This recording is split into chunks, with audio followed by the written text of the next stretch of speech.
آج جو میرے ساتھ عجیب و غریب واقعہ پیش آیا تھا اس کی وجہ سے میری طبیعت بہت زیادہ خراب ہو رہی تھی۔ سوچ بھی نہیں سکتی تھی کہ زندگی میں مجھے کبھی ایسے حالات کا بھی سامنا کرنا پڑے گا۔ میں شرعی پردہ کرتی تھی، یہی وجہ تھی کہ یونیورسٹی میں پڑھنے والے لڑکے اور لڑکیاں میرا خوب مذاق اڑاتے تھے، اور آج تو ایک لڑکے نے حد ہی کر دی۔ جب زبردستی میرا نقاب نیچے کرنے کی کوشش کی تو میں نے بھی غصے میں کھینچ کر اسے تھپڑ دے مارا، تو مجھے سنگین نتائج کی دھمکیاں دینے لگا، لیکن میں نے اس کی ذرا بھی پرواہ نہ کی اور پہلی بس سے میں یونیورسٹی سے چھٹی لے کر گھر آ گئی۔ اب شدید گرمی نے میری حالت بری کر دی تھی۔ سانس لینے کے لیے میں اس درخت کے نیچے بیٹھ گئی جس کی گھنی چھاؤں میں بیٹھ کر میں خود کو قدرے پرسکون محسوس کر رہی تھی، کیونکہ گھر ابھی اچھے خاصے فاصلے پر تھا۔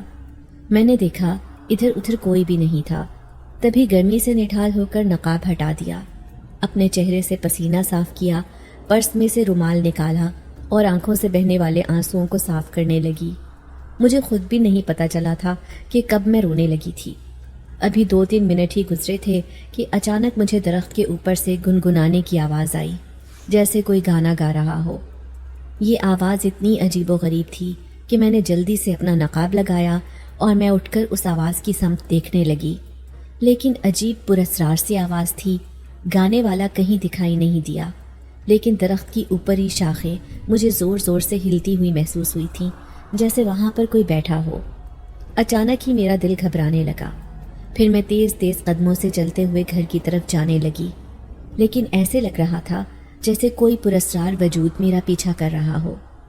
میرا نام نرمین ہے، میرا تعلق ایک متوسط طبقے کے گھرانے سے تھا۔ میں ایک بہت ذہین ترین لڑکی تھی، بچپن سے ہی میں کلاس میں اول پوزیشن حاصل کیا کرتی، یہی وجہ تھی کہ مجھے پڑھنے کا بہت شوق تھا۔ ہم 2 بہنیں اور 2 ہی بھائی تھے، دونوں بھائی ابو کے ساتھ کاروبار کرتے تھے۔ ہمارا کپڑے کا ایک چھوٹا کاروبار تھا جس سے گھر کا گزارا اچھا خاصا ہو جاتا تھا، جبکہ مجھ سے بڑی بہن کی شادی ہو چکی تھی۔ میں ہی گھر میں پڑھائی کرنے والی لڑکی تھی۔ گریجویشن کے بعد میں نے فوراً ہی یونیورسٹی میں داخلہ لے لیا تھا۔ میں چاہتی تھی کہ میں کوئی سرکاری نوکری حاصل کروں، کیونکہ میں اپنے پیروں پر کھڑی ہونا چاہتی تھی، لیکن میں نے کبھی اپنے ماں باپ کی عزت پر آنچ نہیں آنے دی تھی۔ ہر وقت نقاب لگا کر رکھتی تھی، گھر سے باہر نکلتی تو کبھی کسی نے میرا چہرہ نہیں دیکھا تھا۔ سب محلے پڑوس کے لوگ میری تعریف کرتے تھے کہ میں ایک دیندار لڑکی ہوں۔ اونچی آواز میں ہنسنا، فیشن کرنا یا پھر فضول میں لڑکیوں کے ساتھ دوستی کرنا، مجھے یہ سب پسند نہیں تھا۔ ابھی یونیورسٹی میں جاتے ہوئے مجھے 3-4 دن ہی ہوئے تھے، لیکن وہاں کا ماحول دیکھ کر میں حیران رہ گئی تھی، کیونکہ وہاں آنے والی ساری لڑکیاں بہت ماڈرن اور انتہائی چھوٹے چھوٹے کپڑوں میں آتی تھیں، جن کی کسی نہ کسی لڑکے کے ساتھ دوستی تھی، جبکہ میں شرعی پردہ کرتی تھی۔ میں نے آج تک اپنے چہرے سے نقاب نہیں ہٹایا تھا اور ہاتھوں میں بھی دستانے پہن کر رکھتی تھی۔ کسی لڑکے نے بھی میری شکل نہیں دیکھی تھی، لیکن میں اچھی طرح جانتی تھی کہ لڑکے ہوں یا لڑکیاں میرے پیٹھ پیچھے میرے بارے میں عجیب و غریب بات کرتے تھے۔ کوئی بھی لڑکی مجھ سے دوستی کرنے کو تیار نہیں تھی اور نہ ہی میں کسی سے دوستی کرنا چاہتی تھی۔ لیکن اس دن جب اس لڑکے نے مجھ سے بات کرنے کی کوشش کی، میں وہاں سے اٹھ کر جانے لگی، اچانک اس نے پیچھے سے میرا اسکارف کھینچا، جس پر مجھے اس قدر غصہ آیا کہ میں نے اس کے منہ پر تھپڑ دے مارا تھا۔ وہ ایک امیر زادہ تھا، تبھی مجھے غلیظ گالیاں دینے لگا اور دھمکی دینے لگا کہ میں تمہارا حشر برا کر دوں گا۔ اس کی باتوں نے مجھے خوفزدہ کر دیا تھا، لیکن میں اس کے سامنے ذرا بھی نہ گھبرائی۔ جیسے ہی یونیورسٹی کی چھٹی ہوئی تو میں بس میں بیٹھ کر گھر آ گئی، لیکن راستے میں میرے ساتھ عجیب و غریب واقعہ پیش آیا جس نے مجھے ڈرا دیا تھا۔ گھر پہنچی تو امی نے میری حالت دیکھ کر کہا کہ مجھے کیا ہوا ہے، کیونکہ میرا چہرہ خوف سے پیلا پڑ رہا تھا۔ میں نے انہیں ایک لفظ بھی نہ بتایا اور چپ چاپ دوپہر کا کھانا کھا کر نماز پڑھنے لگی، کیونکہ ظہر کا وقت ہو گیا تھا۔ میں اللہ سے اپنے لیے آسانی کی دعا مانگ رہی تھی۔ نہ جانے کیوں مجھے ایسے لگ رہا تھا جیسے میں نے اس امیر زادے کو تھپڑ مار کر بہت بڑی غلطی کر دی، وہ مجھ سے بدلہ لینے کی کوشش میں میرے ساتھ کوئی الٹی سیدھی حرکت نہ کر ڈالے۔ شدید گرمی کی وجہ سے میری طبیعت بھی خراب ہو رہی تھی، اسی لیے میں نہانے چلی گئی۔ اپنے لمبے بال دھو کر میں انہیں تولیے سے سکھانے لگی۔ میں نے اپنے آپ کو آئینے میں دیکھا، چہرے کی پھیکی رنگت بتا رہی تھی کہ میں اندر سے کس قدر خوفزدہ ہوں۔ پھر ایسے ہی میں چارپائی پر لیٹی اور لیٹے لیٹے سو گئی، لیکن اچانک ہی عجیب سے احساس پر میں چونک کر اٹھی تھی، جب ایسا محسوس ہوا جیسے کسی نے میرے بالوں میں ہاتھ پھیرا ہو۔ میں گھبرا کر اٹھ بیٹھی، لیکن کمرے میں کوئی بھی نہیں تھا۔ پھر خیال آیا کہ شاید یہ میرا وہم تھا۔ کروٹ بدل کر میں دوبارہ سو گئی، لیکن اب کہ جو ہوا اس نے مجھے ہوش و حواس سے بیگانہ کر دیا تھا۔ کسی نے میرے چہرے پر ہاتھ پھیرا، باقاعدہ اس کے ہاتھ کا لمس میں نے اپنے چہرے پر محسوس کیا تھا۔ کانپتے وجود کے ساتھ میں اٹھ کر بیٹھی تھی، تبھی میں نے اپنے کمرے کا دروازہ پوری شدت سے ہلتا ہوا محسوس کیا، اس میں سے کوئی ابھی یہاں سے گزر کر گیا ہو۔ گھبرا کر میں باہر آئی تھی۔ امی بھی دوپہر میں سو جاتی تھی۔ تبھی میں ان کا کندھا ہلا کر کہنے لگی، امی گھر میں کون آیا تھا؟ امی اچانک سے اٹھی اور کہنے لگیں، بیٹا اس وقت تم اور میں ہی گھر پر ہوتے ہیں، تمہارے ابو اور بھائی تو کام پر ہوتے ہیں۔ امی حیران تھی، لیکن میں عجیب سے خوف میں مبتلا ہو گئی تھی۔ ابھی میں نے 2-3 دفعہ اپنے کمرے میں کسی کو محسوس کیا تھا۔ میرا دل زور زور سے دھڑک رہا تھا۔ پھر میں کمرے میں آ کر جلدی جلدی اپنے بال باندھنے لگی۔ شاید یہ میرا وہم ہی تھا، میں اپنے آپ کو بہلا رہی تھی۔ اگلے دن میں یونیورسٹی ہی نہیں گئی، لیکن میری پڑھائی کا حرج ہو رہا تھا۔ پھر دل میں خیال آیا کہ اگر میں یونیورسٹی نہیں جاؤں گی تو وہ لڑکا سوچے گا کہ شاید میں اس سے ڈر گئی ہوں۔ پھر اس سے اگلے دن میں یونیورسٹی گئی۔ میرے ابو کو مجھ پر فخر تھا، انہیں مجھ پر یقین تھا کہ میں ان کا سر شرمندگی سے جھکنے نہیں دوں گی۔ شکر تھا کہ آج وہ لڑکا مجھے کہیں بھی دکھائی نہیں دیا۔ جیسے ہی چھٹی ہوئی تو یونیورسٹی کی بس حسب معمول مجھے گھر سے اچھے خاصے فاصلے پر اتار گئی۔ وہاں سے مجھے پیدل ہی گھر جانا پڑتا، کیونکہ وہاں سے کوئی رکشہ یا بس نہیں آتی تھی۔ پھر میں اسی راستے سے گزر کر گھر کی طرف جا رہی تھی کہ اچانک ایسا محسوس ہوا جیسے کوئی میرا پیچھا کر رہا ہو۔ میں نے غصے سے پلٹ کر دیکھا تھا، لیکن مجھ سے اچھے خاصے فاصلے پر ایک نوجوان درخت کے نیچے کھڑا تھا، سفید رنگ کا لباس پہنے۔ اس کی میری طرف پیٹھ تھی۔ وہ میرے پیچھے ہرگز نہیں آ رہا تھا، لیکن میں اس کے قدموں کی چاپ اپنے پیچھے کیسے محسوس کر سکتی تھی؟ میں عجیب سی الجھن کا شکار ہوئی۔ وہ تو مجھ سے بہت دور کھڑا تھا۔ پھر میں تیز تیز قدموں سے گھر کی طرف جانے لگی، لیکن پھر ایسے محسوس ہونے لگا جیسے وہ میرے پیچھے پیچھے آ رہا ہو، لیکن جوں ہی پلٹ کر دیکھتی تو وہ مجھ سے اچھے خاصے فاصلے پر ہوتا۔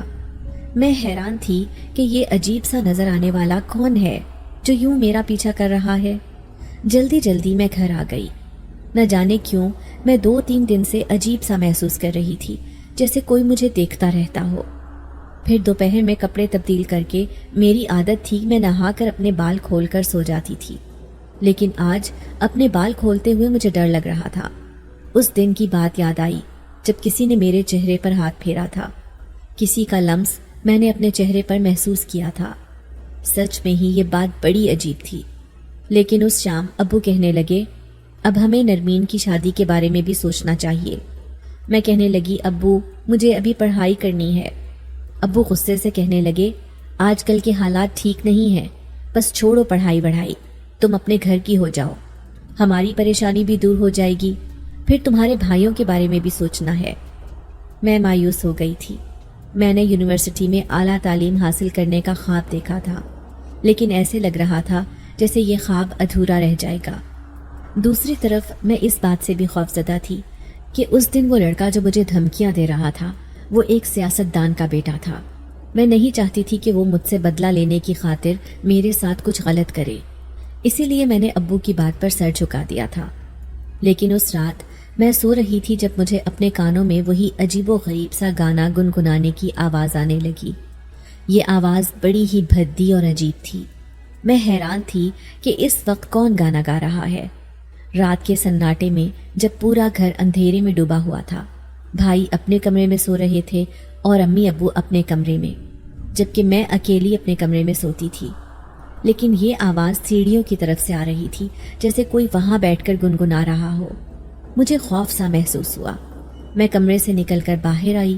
میں نے دوپٹہ اچھی طرح اوڑھ رکھا تھا۔ حالانکہ میں نماز پڑھ کر سوتی تھی، لیکن پھر بھی 2-4 دن سے میں عجیب سا خوف محسوس کر رہی تھی، ایسا خوف جو میں نے آج سے پہلے کبھی محسوس نہیں کیا تھا۔ جیسے ہی میں باہر صحن میں آئی، میں نے کالے اندھیرے میں دیکھا کہ سیڑھیوں پر کوئی وجود بیٹھا ہوا ہے۔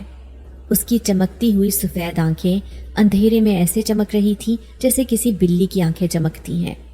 اس آدمی کو دیکھ کر میں بری طرح ڈر گئی اور میں نے چیخنا شروع کر دیا۔ سارے گھر والے پل بھر میں جمع ہو گئے تھے۔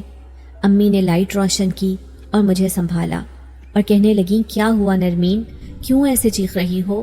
میں اشارے سے کہنے لگی، امی ابھی ابھی میں نے وہاں سیڑھیوں پر کسی کو بیٹھے ہوئے دیکھا ہے، وہ بہت ہی خوفناک تھا۔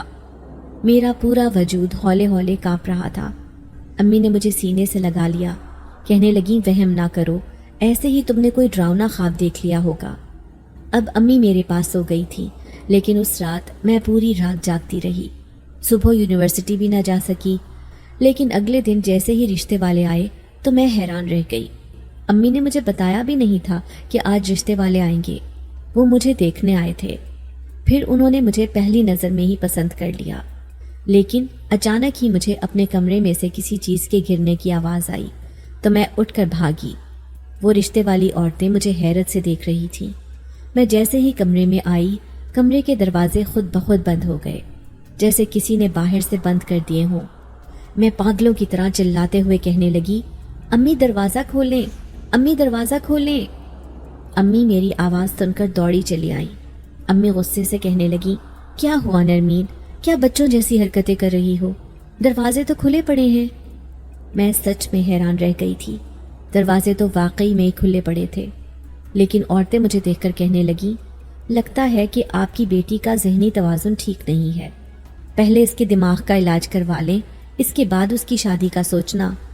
وہ عورت صاف جواب دے کر چلی گئی تھی۔ امی نے سر پکڑ لیا۔ امی غصے سے کہنے لگیں، تم مجھے پہلے بتا دیتی اگر تم اس رشتے کے لیے راضی نہیں تھی۔ کیا یونیورسٹی میں تم نے کسی اور کو پسند کر لیا ہے؟ میں نے رونا شروع کر دیا اور روتے ہوئے امی سے کہنے لگی، امی کیا آپ اپنی بیٹی کو ایسا سمجھتی ہیں؟ آپ جانتی ہیں کہ میں یونیورسٹی میں شرعی پردہ کر کے رکھتی ہوں اور گھر سے کبھی بے پردہ باہر بھی نہیں نکلتی۔ آپ میری عادت سے اچھی طرح واقف ہیں۔ اب میں امی کو اپنی مجبوری بتانا چاہتی تھی کہ 2-3 دن سے میرے ساتھ کچھ عجیب سا ہو رہا ہے، لیکن میں وہ بات بتا نہ سکی۔ سوچنے لگی کہ میں اتنی پڑھی لکھی لڑکی ہوں، میں ایسی باتوں پر کیسے یقین کر سکتی ہوں؟ یہی سوچ کر میں نے خاموشی اختیار کر لی۔ لیکن رات کو ابو آئے تو امی نے انہیں ساری بات بتا دی۔ ابو مجھے گھور کر دیکھ رہے تھے، لیکن اگلے اتوار کو جو کچھ ہوا تھا وہ میرے ہوش اڑا دینے کے لیے کافی تھا۔ جب ایک عورت اور ان کے ساتھ ایک نوجوان لڑکی آ کر امی سے کہنے لگی کہ تمہاری بیٹی کو ہمارا بیٹا پسند کرتا ہے، وہ یونیورسٹی میں پڑھتا ہے، تمہاری بیٹی تو وہاں نقاب لگا کر رکھتی ہے، لیکن ہمارا بیٹا اسے پسند کرتا ہے، اسی لیے ہم رشتہ لے کر آئے ہیں۔ وہ بہت امیر کبیر گھرانے سے تعلق رکھنے والی عورتیں تھیں، جبکہ ہمارا متوسط طبقے کا گھرانہ تھا۔ ابو حیران تھے۔ ان کے جانے کے بعد ابو نے جب مجھ سے پوچھا تو میں روتے ہوئے کہنے لگی، ابو میں تو انہیں جانتی بھی نہیں ہوں، یہ کس لڑکے کی بات کر رہی تھی؟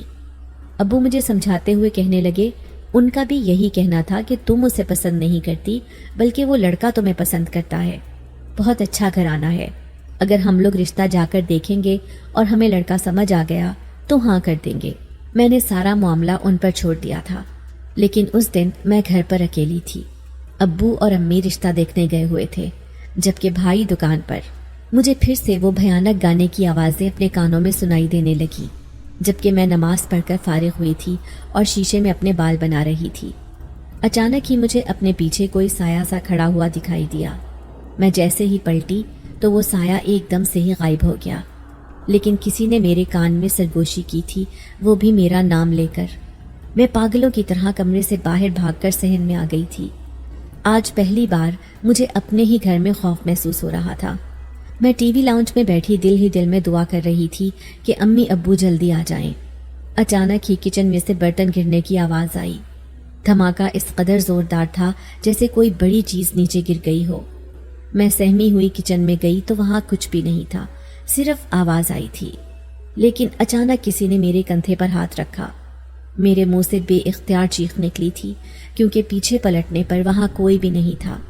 کوئی تھا جو مجھے شدت سے اپنی موجودگی کا احساس دلانا چاہتا تھا۔ میں حیران تھی کہ آخر میرے ساتھ ایسا کیوں ہو رہا ہے۔ خدا خدا کر کے امی ابو آئے۔ ابو کہنے لگے، لڑکا تو بہت اچھا ہے،